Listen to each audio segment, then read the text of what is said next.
What is up, everybody? Welcome to Pub Sports Radio and the Draftkings Picks and Prediction Show. We have UFC San Antonio this week, a 13-fight card, a very fun card. Looking forward to it. Looking forward to ending an 8-week stretch and getting that well-needed 1 week off. But yeah, we're going to end it with a banger here. I think there's a lot of fun fights on this card, especially buried on those prelims. The co-main, it's whatever. A couple other fights that are whatever. But yeah, mostly looking forward to this card as a whole. I'm here with Weezy, Gordo, and Monk. We'll kick it to you, Weezy. Weezy, you looking forward to UFC San Antonio? Usually at the end of an 8-week stretch, you really have to impress me in order to get me to give a shit about a card, but they've impressed me. They've definitely impressed me. I mean, we were talking about it on Stat Diggers, Brady. You start off with Haley Cowan versus Tamires Vidal, and then it just gets better from there, as if we're not starting off hot, as if we're not coming out on fire already. It just gets better from there. So, yeah, man, this is a great way to end out this 8-week stretch. A lot of very violent fights. So I'm looking forward to talking about it with you guys. Yep, should be a very violent night indeed. Well, I hope so. My bankroll's depending on it being violent. Gordo, how about you? You looking forward to the card this week? Yeah, I think violence is the right word to describe it. I mean, like when you're building these lineups, when you're doing these breakdowns, there's a ton of these matchups that could, and that seems the word to be using a lot today, is could happen like this. Their ceilings could look like this, and I'm excited to break it down with you guys. Should be a lot of fun, and I'm looking forward to hear your takes on it. Yes, sir. Last but not least, we got Monk. Monk, are you looking forward to UFC San Antonio? I wasn't at first, but I really kind of am the more I look at it. I was trying to find a fight to fade. We'll get to that probably in the next 5-10 minutes. It was pretty difficult, to be quite honest. There's lots of high ceilings, like Gordo said. Lots of violence. I hope I'm right with you there, but I'm really honestly looking forward to the main event. An absolute banger. I'm a Chidi Vera head. I also like Cory Sandhagen, so I'm really looking forward to that one. Let's go. Preston will be there live. I want to go so bad, Preston, but the flights, man, it's like $600, $700 the cheapest flight. So I don't know. I want to go, but man, they're kind of screwing me there. I'll be in Texas in a month. Why couldn't this be a month later? Yeah, I feel it. But yeah, it's going to be a great card. It's going to be really, especially there in person, I think it's going to be really violent up until like the co-main event with Holm and Santos there. But yeah, guys, as always, leave a like, subscribe here to Pub Sports Radio. We're going to go through the fight to target, fight to fade, fighter to fade, favorite dog, prize picks, GPP play, cash play, value play. Dart throw, we'll go over our lineups for last week, see how we did. We'll talk about our lineups for this week. Then we'll answer any questions, and then we will head out of here. All right. So, as always, let us start with the fight to target, and there's like 10 options on the card. So, I'll start with you, Monk. What is your favorite fight to target for UFC San Antonio? All right. I will, obviously, there's a couple, but I will go with Alex Perez and Manel Kape. I really was looking to come into this week to fade Alex Perez. At $7,300, I was like, oh, Manel's probably his DraftKings numbers are crazy high. 4.6 points a minute in his last 5, 106.6 per win over his last 3 wins, and over his career it's 106.8. So he's right there. He's also 960 under his average salary, outscoring his opponents on average in his last 5 by over 3 points a minute, holding them to just 1.6 points a minute. That said, he has been getting finished, so he has been giving up a ton of points as well in those losses. Manel Kape is a very athletic guy, loves those knees, loves those kicks. If Alex Perez comes in with his head down, could get caught early. Manel Kape has some great finishing upside. He's also made the optimal lineup 2 out of his last 5 fights. I love this fight for DraftKings. I think it's one of many I will be targeting, and I'm really hoping this one finishes inside the distance. I love the dog. The dog price at 7,300 is pretty crazy as well for the potential DraftKings upside, long as Perez doesn't get finished early. Yep, cannot wait for that fight. I'm going to be going with the Chidi and Njokuani Albert Duraev. It's minus 250. Fight doesn't go to decision. Minus 275 now. I think this fight finishes. We have a striker versus grappler matchup. Chidi on the feet is going to have a ton of opportunities to finish Albert Duraev, who's been knocked out in all 4 of his losses. On the flip side, if Duraev is able to take down Chidi and Njokuani, we've seen him tapped out. We've seen him get TKO'd. We've seen him look for the door. So yeah, I think this fight does finish within those first 2 rounds, and the winner scores pretty highly here at these price tags. I mean, Njokuani 8,800. I think he's live for that first round KO. And if Duraev pulls off that upset, I expect to finish in his own right and puts up a pretty big score. More so on the Chidi side myself, but I think Duraev definitely does have a path to victory. And looks like money's coming in on Duraev. It looks like Duraev is now currently sitting at plus 128. He was like plus 180, plus 170. So yeah, money's pouring in on Duraev. It looks like more so on the Chidi knockout side, but I will be having both sides here. I think this one scores well for the winner. Weezy, how about you? What is your favorite fight to target for this week? Yeah, there are so many fights that have one fighter in them that you have to target. And there's like 7 of those fighters on this card. So, I mean, it's so easy to find ones. I'm going to go with Loco Torres versus Trey Ogden. Loco Torres in his professional career has been out of the first round once. In 13 fights, this guy has been over 5 minutes once. This fight is going to end early. And when you watch the tape on Loco, you see that this dude is just, he's throwing everything with 100% power. When he takes dudes down, he tries to pick them up all the way over his head and body slam them. Everything is done with 100% force, 100% effort, and it's not a sustainable style. So I really see that this fight is either going to be probably Torres in the first round, or if Ogden can weather that storm that he's going to have put on him in the first by Loco Torres, I think Ogden probably takes him down in the second and submits him. So either way, you got a guy at Loco Torres who's 8,500 and Ogden 7,700. So you can get either one of those guys on your team. It's a mid-priced option, and whoever wins this fight, it's probably going to be, under 1.5 rounds, and they're going to score a ton of points. Yep, could not agree more. Gordo, what fight are you targeting this week? Can we just take a second before I give it to say that we are going to give out 4 individual fights, not including a fight with Daniel Da Silva in it as our fight to target? That's crazy because I'm not going that one. I'm going with Victor Altamirano versus Vinicius Salvador as my fight to target this week. That is just such a fun fight. I think both these styles are really going to bring out the best from DraftKings purposes.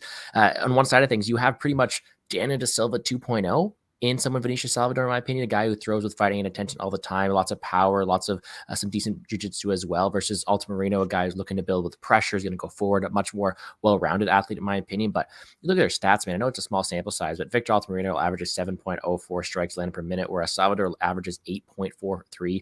You add in the takedowns of Altamirano, 2.23, and then Vinicius Salvador has only been to decision once out of his 18 fights. That's 17 fights, any side of distance, including an 100% finish rate. This fight will be a ton of fun, and just like a lot of others on this, just like a lot of other fights on the slate, they have very high ceilings.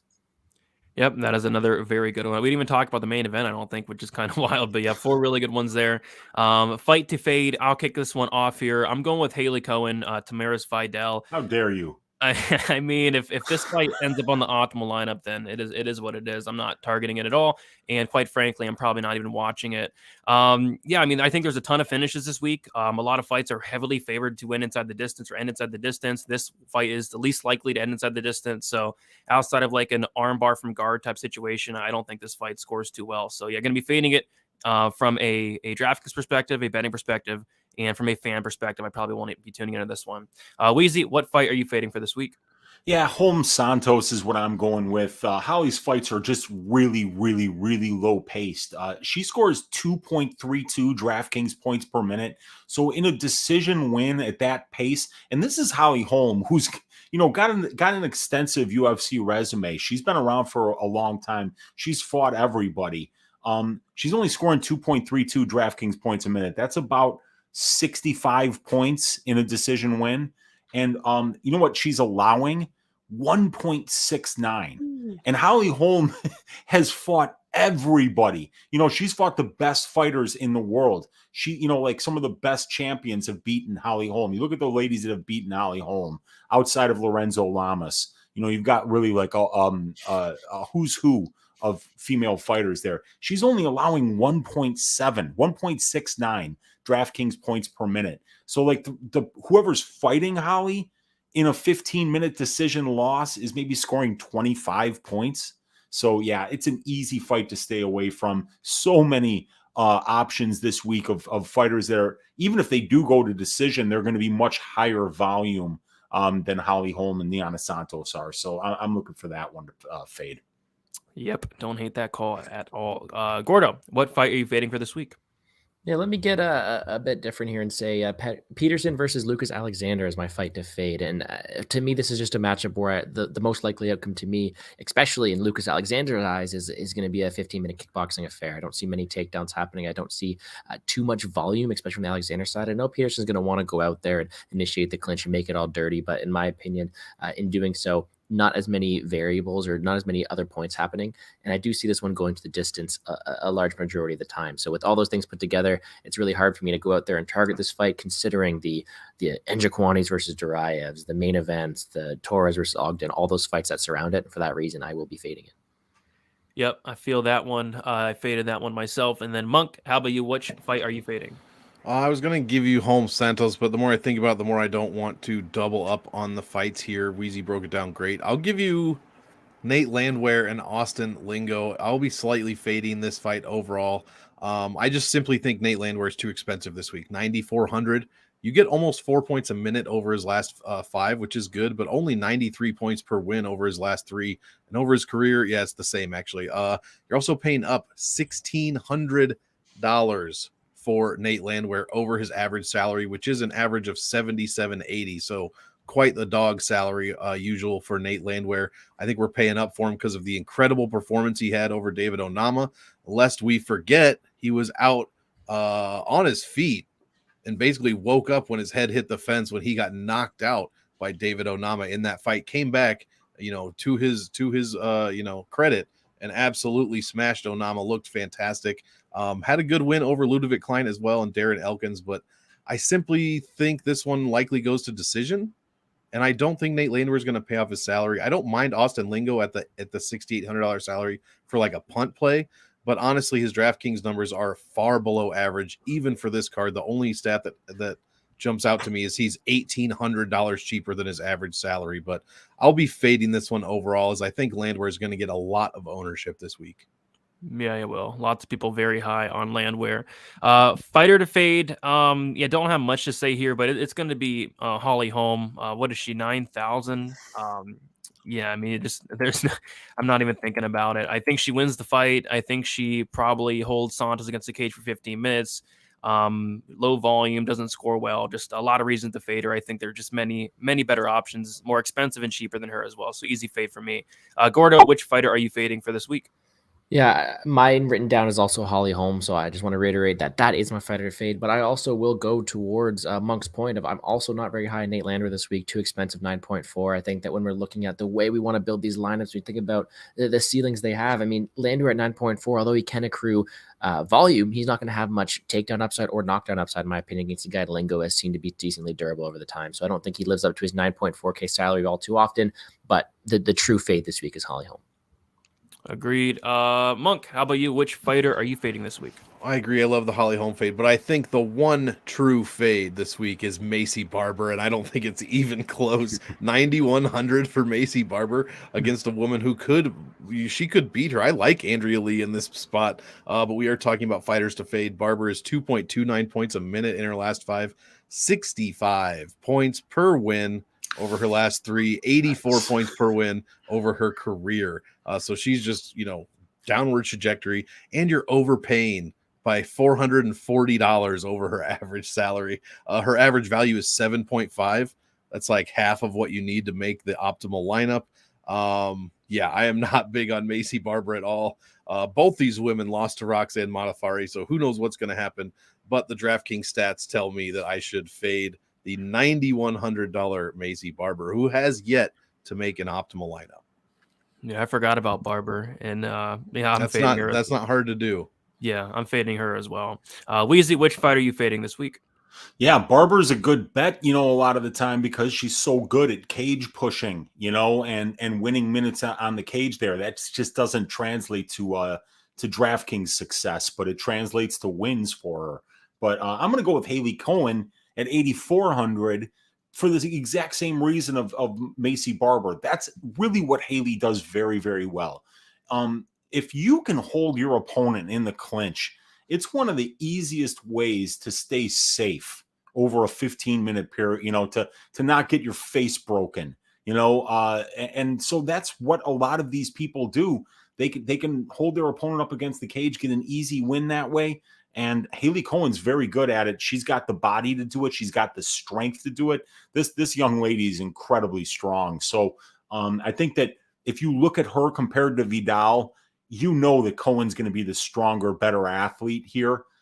So I think that Haley Cohen, she probably wins this fight, but she probably puts up 65, 66 points. You don't want to pay 8,400 for somebody like that this week. So it's an easy one to fade. Yeah, agree 100%. All right, let's move on to our favorite dog. There's a lot of dogs that are sticking out, like a lot of dogs that have a ton of upside as well. We'll start with you, Gordo. What is your favorite dog this week? I feel like I'm going to be regretting this choice next week, but I'm picking Albert Duraev at 7.4. I just think that not only his grappling upside, his takedown upside scores very well, but I think that at 7.4, especially considering the money coming in, we're getting a little bit of a cheaper price tag on him this week. I also think that when we look at Njokuani's past, he hasn't seemed to be too resilient on the ground. And I know that Duraev struggled against Buck the last time, but I do think he can go out there, land those takedowns on a high clip, and live up to that 7.4K salary. Additionally, I think this is a fight that a lot of people are going to be on Njokuani for my opinion, so you could get it at lower ownership. Just a very, very high upside underdog that I do think wins more than a 7.4K price tag entails. Yep, I think he gets knocked out, but he's definitely a play. Like if he wins, he's going to put up a massive score at 7,400.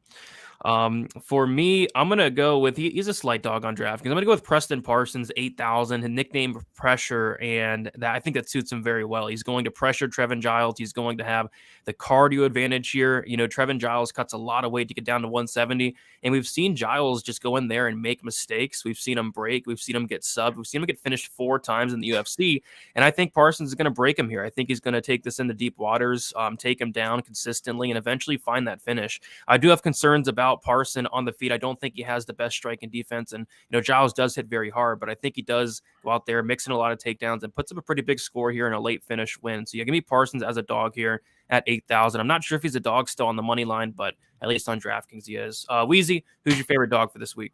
Yeah, I got the exact same one, Brady. Preston Parsons. And you broke it down perfectly.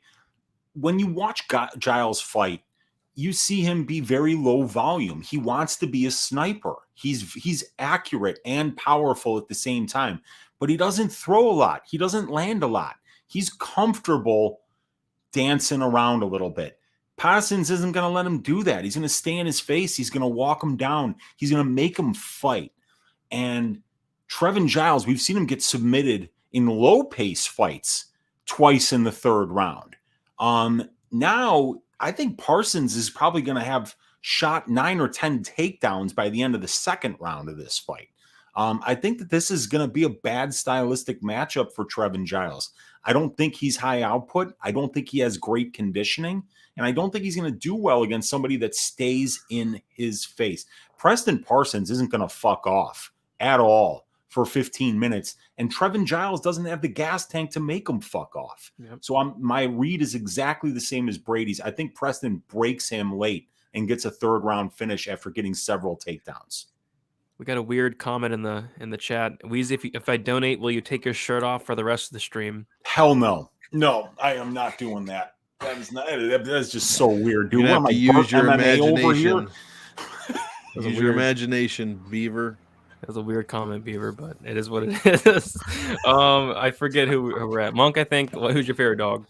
Yeah. I'm going with, I love some dogs this week. I'm the last one to go. I love Alta Moreno. I love Perez. I love Alexander.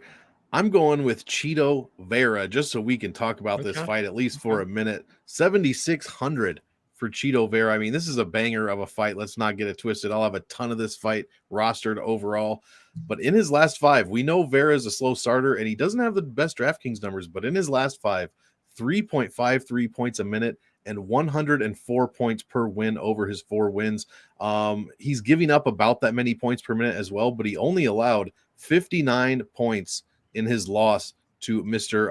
Jose Aldo. And in his career, he's only allowing 73 points per loss. This is over 6 UFC losses. So nobody is scoring points on Chito Vera. That kind of does worry me about Sandhagen here. Sandhagen also allowing 110 over his last 2 losses and 104.6 over his UFC career. So Sandhagen gives up a lot of points. If Vera can turn this on late round 2, round 3, round 4, maybe even get into round 5, I think he's got a good as chance as any. I think this is a great dog spot to take, and I know a ton of people are on Sandhagen. Maybe you'll get some leverage here with some lower ownership to Vera, although probably not. This will be a very high-owned fight. But Vera's almost $800 cheaper than usual, so I'm not passing that up. Love Vera for a dog this week. Yep, for sure. I'm going to have a ton of that main event. I'm shocked this is the first time we've talked about it. Mm-hmm. All right.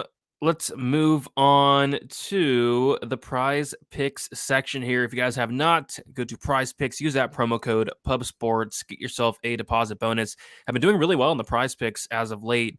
But this week, I will kick us off here. What stuck out to me, a couple things stuck out. I guess my favorite thing that stuck out was in the main event. I like that Cory Sandhagen over 107 significant strikes. I mean, we saw Rob Font go out there and land like over 200 against Marlon Vera.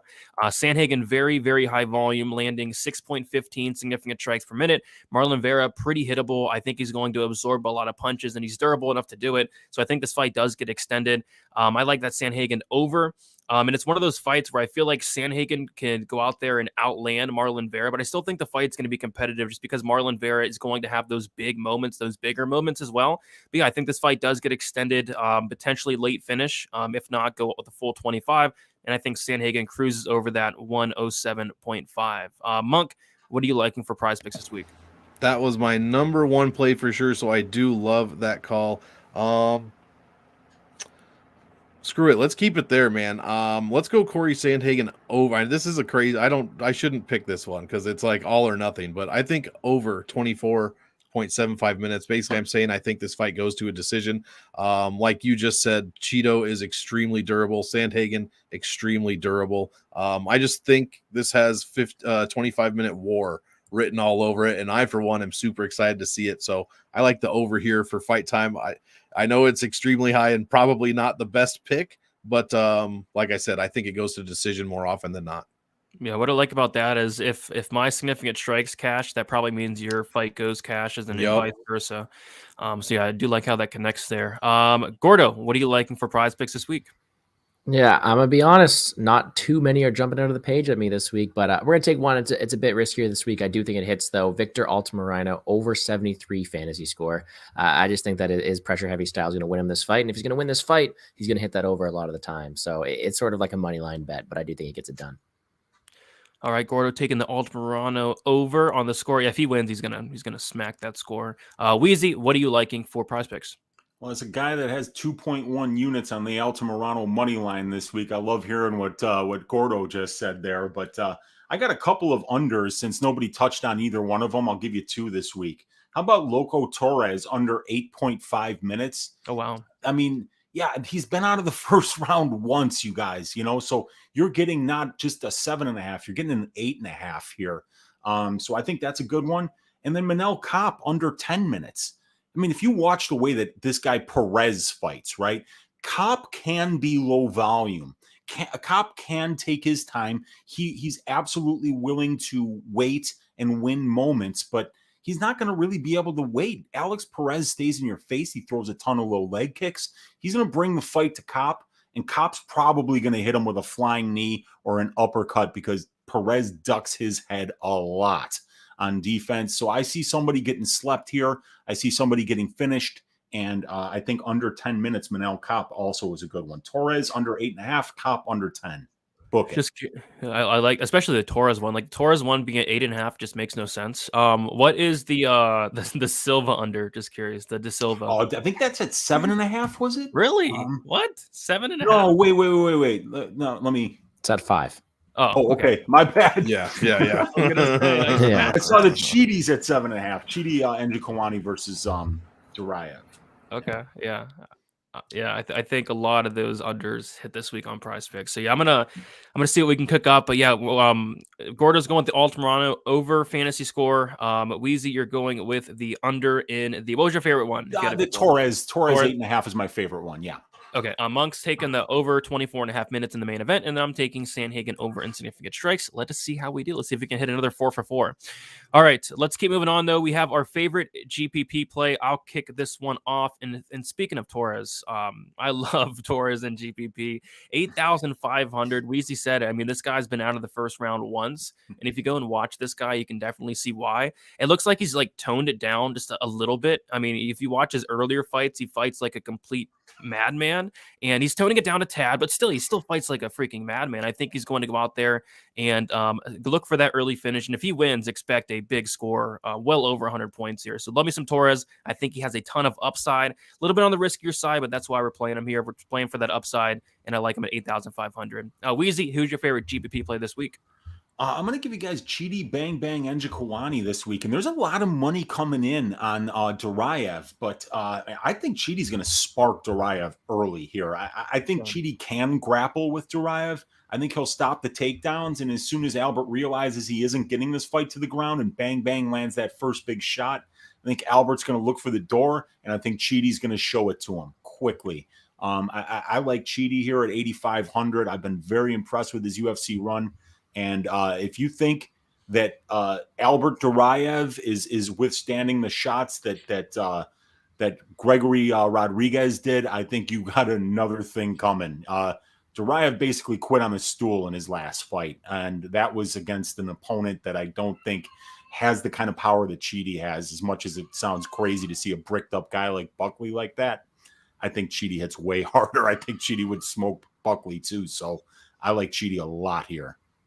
Sounds good. Yeah, that is a very I cannot wait for that fight. I think somebody gets served for sure. Hell yeah, that's such a good fight, man. Either way. Somebody's getting their ass shaved. Yeah. Monk, how about you? Who are you liking as a GPP play? I like a couple of the top ranked guys. I already gave you the fade for Landwehr, so let's just take one of the other top guys that you have to pay over $2,000 for his average salary. The other guy is just $1,300, and that is Tucker Lutz, $9,200. He's fighting Daniel Pineda, 37 years old, closer to 38 than 37. This dude has more no contests than half these people have fights. Last time it was a no. He took I don't know what happened. I believe he took the DQ or could not continue against Rob Font. He had 2 fights changed to no contest because of steroid PED usage, I believe. And now he's 37 years old. What are you going to do after taking PEDs at like 34, 33, and then you're going to come at 37? Like, I just don't think Pineda has much of a chance here. I don't really value Tucker Lutz a ton, but in this matchup, I think he gets it done. I think he gets it done early, and I don't mind him at 9,200 this week. Yeah, and one thing that stuck out to me was it's been a while since Pineda fought. Like, he hasn't fought in 1 year and 8 months. Yep. He's almost 38 now. So yeah, I don't like that for Pineda, but he is dangerous in the first couple minutes. But yeah, outside of that, he just has nothing. Gordo, who is your favorite GPP play this week? Yeah, I do have Torres circled here. I know you mentioned him already. I'll go down a bit to 1. We're going to talk about Preston Parsons. You guys talked about him already. His GBP ceiling is up there, especially if he were to win this fight. Like you said, his name is pressure. He's going to go forward. He's going to shoot for takedowns, and he's going to be a guy that's going to his style of and pace of his fight is going to score very well on DraftKings. So at $8,000, if he's able to come out here with the win, whether it be through late finish or through dominant takedowns and control time, I do think he scores very well on DraftKings. So he is a good GPP play there. Perfect. I like it. All right. Favorite cash play here, Monk. We'll kick it to you. Who are you liking for some cash this week? Sounds good. I know we've been fading this fight in general and this fighter, but I think Holly Holm's okay for cash. Her career numbers for DraftKings aren't great, admittedly, but in her last 5 fights, 3.5 points a minute, and over her last 3 wins, 101.74. I know she scored a ton on who I think could be a future champ in Irene Aldana. What a fantastic performance. She put up a good score against Megan Anderson, which I don't value a lot of. And then Raquel Pennington, she got the win there, but scored only 65. So she is a bit up and down. I just don't consider Yana. I don't think Yana's going to be able to do what she wants to do, which is keep her on the cage. Holly, one thing Holly has is cardio for days. I don't care how old she is. And the woman is nothing but in shape. I just think she's, you know how the Detroit guy who teaches self-defense, when you're getting jumped, he just goes around in a circle and he's fanning. That's exactly what Holly Holm's going to do to Yana Santos here. I don't think Santos is going to get her game going at all. and she gives up 108 points per loss over her last 2 losses. So she's coming off of having a kid recently. Hopefully she's not pregnant in this fight, which she may or may not have been in her last fight. But I like Holly Holm here at $9,000 for a decent cash play. Yep, if you're looking for a winner, I think Holly's probably the safest to win out there. Gordo, who do you like for cash this week? Yeah, let's go main event Cory Sandhagen and cash at 8.6. And I know that's not going to make Lou happy in the chat that I'm talking against Vera here, but I do think that when we're talking about cash, when people are going to go out there with a pretty high floor, and I think although Vera is a guy who is dangerous, he also builds as the fight goes on. And I think Sandhagen is going to be able to control the range of this fight. And even if he were to lose, it's going to come later in the fight after he's already accrued a lot of points. I am also picking Sandhagen to win, so I do think that his floor is definitely up there. I think he's able to accrue points in a multitude of ways throughout the whole 5 rounds. And I'm with you guys. I do think it goes a distance. So if it does go the distance, 8.6, I do think is a really high floor to score well in cash. Yep, I went with Sandhagen as well, but I'll switch it up. I'll go with CJ Vergara at 9,300. I think he's very safe outside of the first 60 seconds. The first 60 seconds, it could be a little bit iffy, but he's so tough. It's just hard to see Daniel Da Silva going out there and finishing a guy as tough as CJ Vergara. I think this is a big of a favorite for a reason. I think he survives those first, 2 minutes. And then after that, I think Da Silva is going to look for the door like he's very good at doing. I like Vergara late first round finish and putting up a pretty big score here. I think is pretty safe. I think he's going to pressure from the jump, and that's just a terrible thing to do against Da Silva there. Just pressure the guy and show him that door. So give me Vergara at 9,300. I think he's one of the safer options on the slate as well, outside of those first 2 minutes, like I mentioned. Weezy, who's your favorite cash play for this week? I'm going to give you guys Sandhagen as well because he scores 3.62 DraftKings points per minute. And that's a good high work rate. And so he stays very busy. We've seen him mix in more takedown attempts recently. And at that rate, in a 25-minute fight, Cory scores around 90 DraftKings points in a loss if he goes the full 25. Now, of course, you really need to worry about the finishing power of Marlon Chito Vera because the guy has got serious power and he can absolutely finish this fight. But if he doesn't, and Cory outputs and wrestles his way to a decision win here, he's going to score easily over 100 points. And we could get 70 to 90 in a loss here. So especially if it takes Marlon a while to get going. So yeah, like Cory for a cash play. Very good spot this week. Yep, I had that one as well. All right, we'll move on to our favorite value play. Lots of value sticking out this week. We will start with you, Monk. Who are you liking for some value? We're going to go with Andrea KGB Lee, actually. Women's flyweight is now the most likely of all weight classes for a fighter to make the optimal lineup at 55.7%, something like that. It just overtook flyweight as of late, and it's constantly being 15 to 20% under-owned. You got to get these flyweight fighters in your lineups, guys.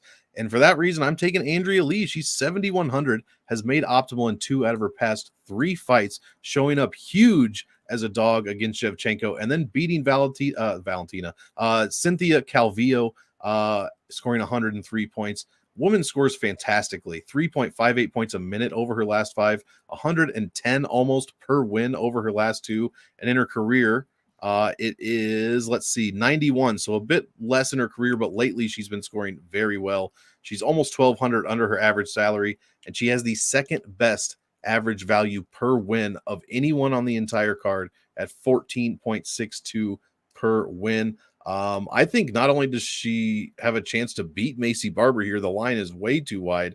I also think she can score very well, and in a win at 7,100, it would be almost impossible for her not to make the optimal lineup. She even scores 51 points in losses, guys, over her last 3. So depending on scores, who knows what could happen at 7,100. I like Andrea Lee for a ton of potential value here. Yep, I think she's definitely a solid play. I'm going to go with Austin Lingo, 6,800. Actually, the cheapest guy on the slate here. I think he's going to have like a ton of opportunities to knock out Nate Landwehr, who's really good at blocking punches with his face. Like we've seen Landwehr hurt a ton. We've seen him knocked out before. And Lingo has a ton of power. 2 knockdowns in the UFC. Like outside of the UFC, he was running through guys in like within the first couple minutes of a fight. So I think at the very least, like Lingo can land like a knockdown or 2 in this matchup. I'm not saying he wins, but I think he's going to have a lot of opportunities to land that big shot. And at 6,800, I like it a lot.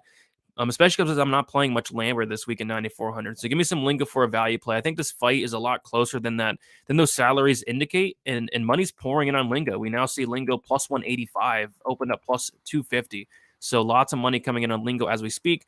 And I think that's just because you can't trust Lambert as that big of a favorite with his defensive issues. And he's a guy you just kind of want to back as a dog more often than not. So give me Lingo 6,800. I think there's a lot of value on that.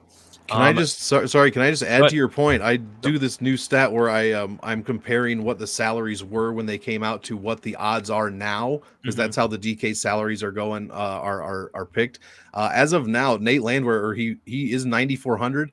According to the odds, he would be $9,000 right now, and Lingo would be 7,200. So that is a huge difference of $400. Yeah, especially it's only Wednesday too, so that's still can get closer and closer as well. So yeah, definitely like that stat. Weezy, how about you? Who are you liking as some value? Yeah, Austin Lingo as well. I mean, it's a no-brainer at this salary. Him and Lee, you know, Andrea Lee is another great option. You know, she might get held against the cage for long periods of time, but if she doesn't, she's very high output. And not Nate Landwehr isn't this lights out finisher, you guys. I mean, he's got finishes on his record, but he's not going out there and sparking dudes in 30 seconds. He's a high output guy. He's well-rounded. He's very well tested on the regional scene and in the UFC. This is a fantastic value this week at below 7,000 for a guy with first-round KO power. And we've seen Nate the Train get sparked not once, but twice in the very first rounds. We've got a low-cost, high-ceiling option here in Lingo. It's an easy one. And most people are saying that this fight's going to go the distance. So now you've got a chance of getting 15 minutes out of a guy with a $6,800 salary. I think you'd be stupid to leave this guy out of your lineup if you're looking to save money. Yep, tons of value there. Gordo, how about you? Who are you liking for some value this week? Wish I had anything else to add to that. I am also on Lingo. I'll make it short, and there it is. There we go. I like it. All right, lights out. Let's go. All right, moving on to our dart throw. I have 3 listed here, ready to go, so I'll let you guys go first. Weezy, what is your dart throw for this week?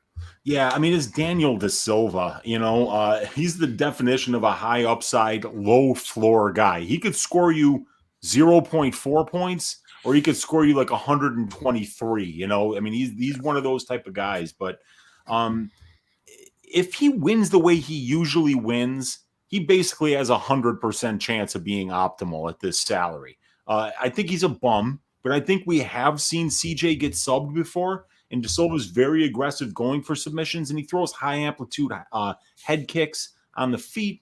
He's definitely a long shot, but if it hits, you're styling.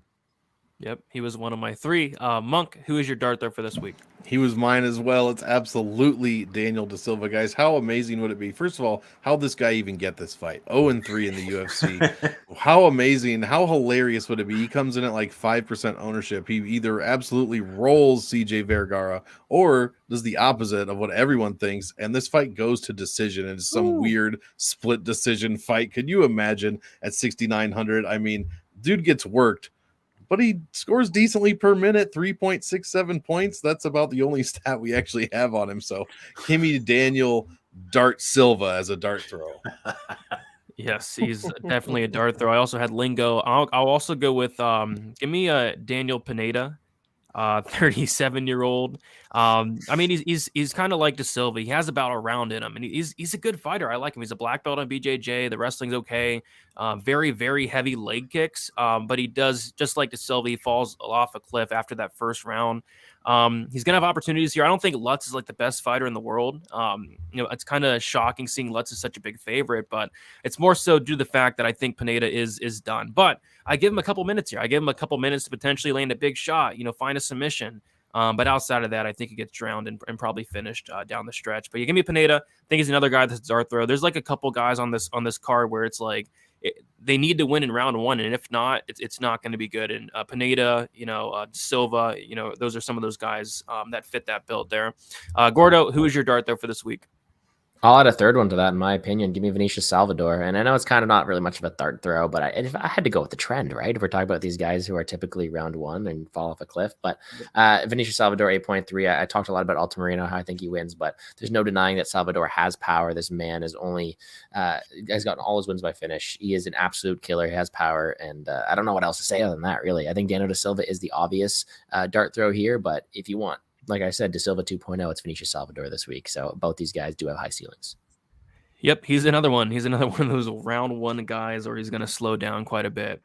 All right, what we're going to do now is, if you guys have any questions in the chat, be sure to type them in, and then we'll get to those. We're going to go over lineups for last week. When I saw I got first place for this week, I was shocked because I just skip this part. I know I did horrible last week, so I was expecting to be last, but somehow I made it in first place. One person out of all four of us picked 2 winners. Oh my goodness. Well, let's go over it here. Unfortunately, in fourth place we got Weezy with Juliana Miller 18, Usman 69, Casey O'Neill 54, LaRoe Murphy 80, Jai Herbert 38, and Delidze 28, scoring 289.64. In third place was Monk with Muhammad Makayev 98, Kamaru Usman 69, Rafael Fiziev 38, Casey O'Neill 54, Roma Delidze 28, and Brian Barberena 5, scoring 295.36. In second place was Gordo, Juliana Miller 18, Usman 69, Duncan 95, Leroy Duncan that is, Casey O'Neill 54, Ashmos 101, good call, Delidze 28, scoring 367.83. And then, like I said, I somehow got first place. I had Jake Hadley 104, Usman 69, O'Neill 54, Ludovic Klein 40, LaRoe Murphy 80, and Jafel Filio 19. Just a horrific performance from the four of us, but hey, we get to bounce back this week. We'll take a look at the overall standings.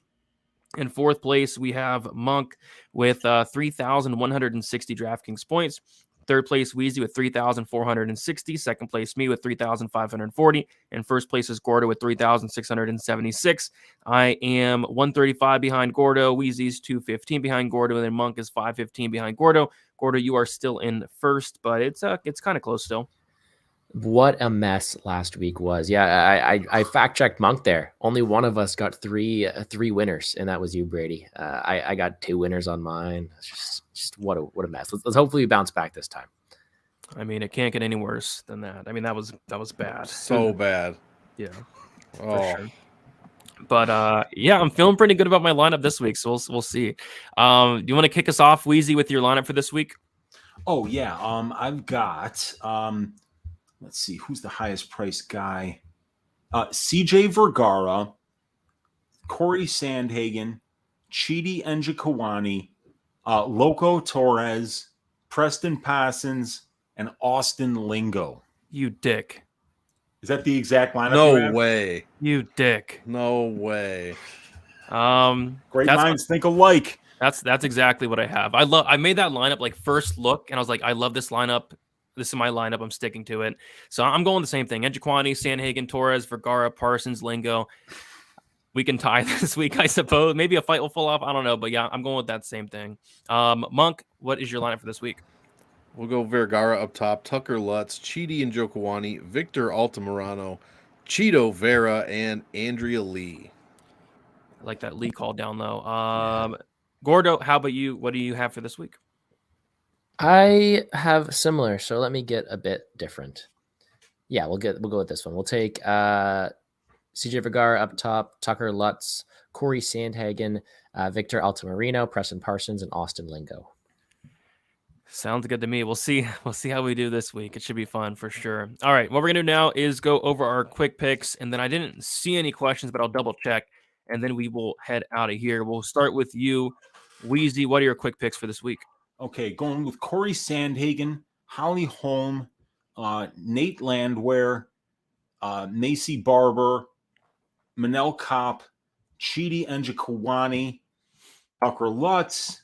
I'm going to pick Steven Peterson, Preston Parsons, CJ Vergara, Trey Ogden, and Victor Altamirano, and Haley Cohen. I'll go Marlon Vera, Holly Holm, Nate Landwehr, Andrea Lee, Manel Kape, Njokuani, Lutz, Peterson, Parsons, Vergara, Torres, Salvador, and Cohen. Gordo, how about you? What are your quick picks for this week? We will take Haley Cohen, Victor Altamirano, Manuel Torres, CJ Vergara, Preston Parsons, Steven Peterson, Tucker Lutz, Albert Duraev, Manel Kape, Andrea Lee, again. Wow, what am I doing? Nate Landwehr, Holly Holm, and Cory Sandhagen. And Monk, how about you? What you got? Yeah, we'll go Haley Cohen, Victor Altamirano, Trey Ogden, CG Vergara, Preston Parsons, Steven Peterson, Tucker Lutz, Chidi Njokuani, Alex Perez, Andrea Lee, Nate Landwehr, Holly Holm, and Cheeto Vera. Oh, we got a question. Gordo, you want to kick this off? Does this week seem like a week to lower the salary minimum in the optimizer? I feel like this week's optimal will leave a lot of money on the table, so he thinks a lot of dogs are going to come through here. Yeah, I actually even commented right there too. It's a tough week for an optimizer, right? There are so many high upside dogs. There's so many opportunities for these, not only these punt plays to do well, but also just these upper echelon guys in the top range to not do that well. I know personally I'm projecting Landwehr to not do as well as some guys in the mid range.